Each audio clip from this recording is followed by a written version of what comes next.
আসসালামু আলাইকুম প্রিয় বন্ধুগণ। আপনারা নিশ্চয়ই জানেন যে মিয়ানমারে দীর্ঘকাল গৃহযুদ্ধ চলছে। আর এই যুদ্ধ বিধ্বস্ত মিয়ানমারের স্বাধীনতার বিরুদ্ধে চীনের নীরব যুদ্ধ, এটি বলেছে বার্মার প্রখ্যাত সাময়িকী মিজিমা।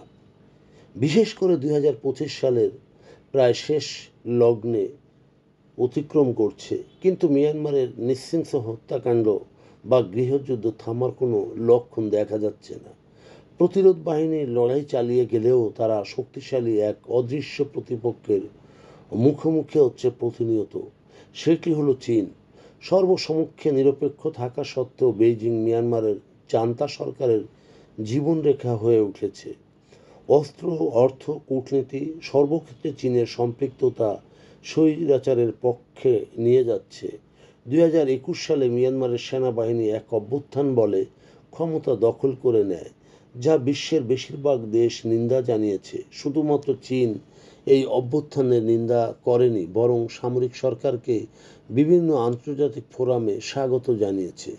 পশ্চিমা শক্তি বিশেষ করে নিষেধাজ্ঞা আরোপ করলেও চীন মিয়ানমারের সামরিক সরকারের অর্থনৈতিক রাজনৈতিক সুরক্ষা জালে পরিণত হয়েছে। এই সমর্থন আন্তর্জাতিক অঙ্গনে টিকিয়ে রেখেছে মিয়ানমারকে। এছাড়াও চীনা যুদ্ধবিমান, ড্রোন, সাঁজোয়া যান এখন মিয়ানমারের সামরিক সরকারের যুদ্ধের মূল উপাদান। বিশেষ করে বিদ্রোহী ও প্রতিরোধ বাহিনীর উপর এটি দিয়ে ব্যাপকভাবে হামলা করা হচ্ছে।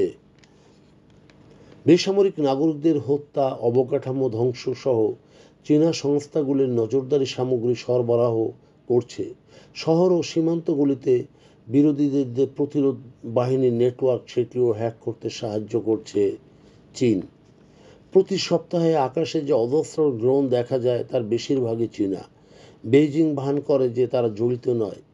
এখন নাগরিকরা সেখানে প্রতিনিয়ত কষ্ট পাচ্ছে, বিশেষ করে প্রতিরোধ বাহিনীর ব্যর্থতায়। আর এই সহায়তা কেবল সামরিক নয়, চীন তার বেল্ট অ্যান্ড রোড ইনিশিয়েটিভ অর্থাৎ BRI এর সাথে সম্পর্কিত প্রকল্পগুলিতেও বিলিয়ন বিলিয়ন ডলার বিনিয়োগ করছে, যার মধ্যে রয়েছে গ্যাস ও তেলের পাইপলাইন, রয়েছে রাখাইন রাজ্যের সুবিশাল ও গভীর সমুদ্র বন্দর। এই সমুদ্র সুবিধায় প্রয়োজনীয় রাজস্ব সরকারকে আরও শক্তি ও বৈধতা যোগাচ্ছে। আর এতে করে চীনা সম্পদ সুরক্ষিত থাকছে।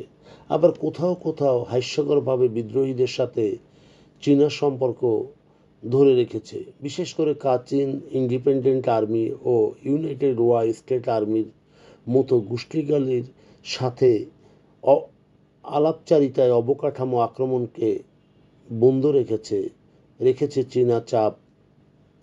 উত্তর শান রাজ্যের গুরুত্বপূর্ণ পরিবহন রুটগুলিতেও আক্রমণ বন্ধে চীন চাপ প্রয়োগ করেছে। ফলাফল, চারিদিক থেকে প্রতিরোধ আন্দোলন চাপা পড়ে যাচ্ছে এবং প্রতিটি অঞ্চলে সাফল্যের শিখরে আরোহণ করছে মিয়ানমারের বাহিনী। সামরিক বাহিনীর বিমান হামলা ক্রমশ বাড়ছে।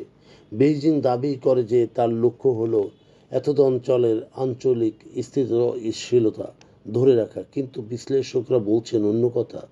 চীন মিয়ানমারের সামরিক সরকারকে অর্থ, যুদ্ধ অস্ত্রকে সমর্থন করছে, বিশেষ করে তার সামরিক সরঞ্জামাদের বহুল সরবরাহকারী চীন, এবং ক্রমহ্রাসমান চীনা সম্পদের রক্ষায় এই সহায়তা।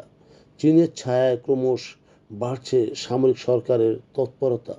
চীনা সমর্থন না থাকলে অনেক আগেই ক্ষমতাচ্যুত হতো মিয়ানমারের সামরিক সরকার। অস্ত্র, বাণিজ্য, হেলিকপ্টার সহ নানা কাজে নানা সাহায্যে প্রকারান্তরে চীনই এখন মিয়ানমারের বিরুদ্ধে যুদ্ধ চালিয়ে যাচ্ছে মিয়ানমারের সাধারণ নাগরিক বিরুদ্ধে এক নেপথ্য যুদ্ধ। প্রিয় বন্ধুগণ, যদি আমাদের এই তথ্য গল্প আপনার ভালো লাগে তাহলে লাইক এবং শেয়ার দিন, এবং এখন আজ আমাদের সঙ্গে থাকার জন্যে ধন্যবাদ। আমাদের ফলো দিন এবং সাবস্ক্রাইব করুন।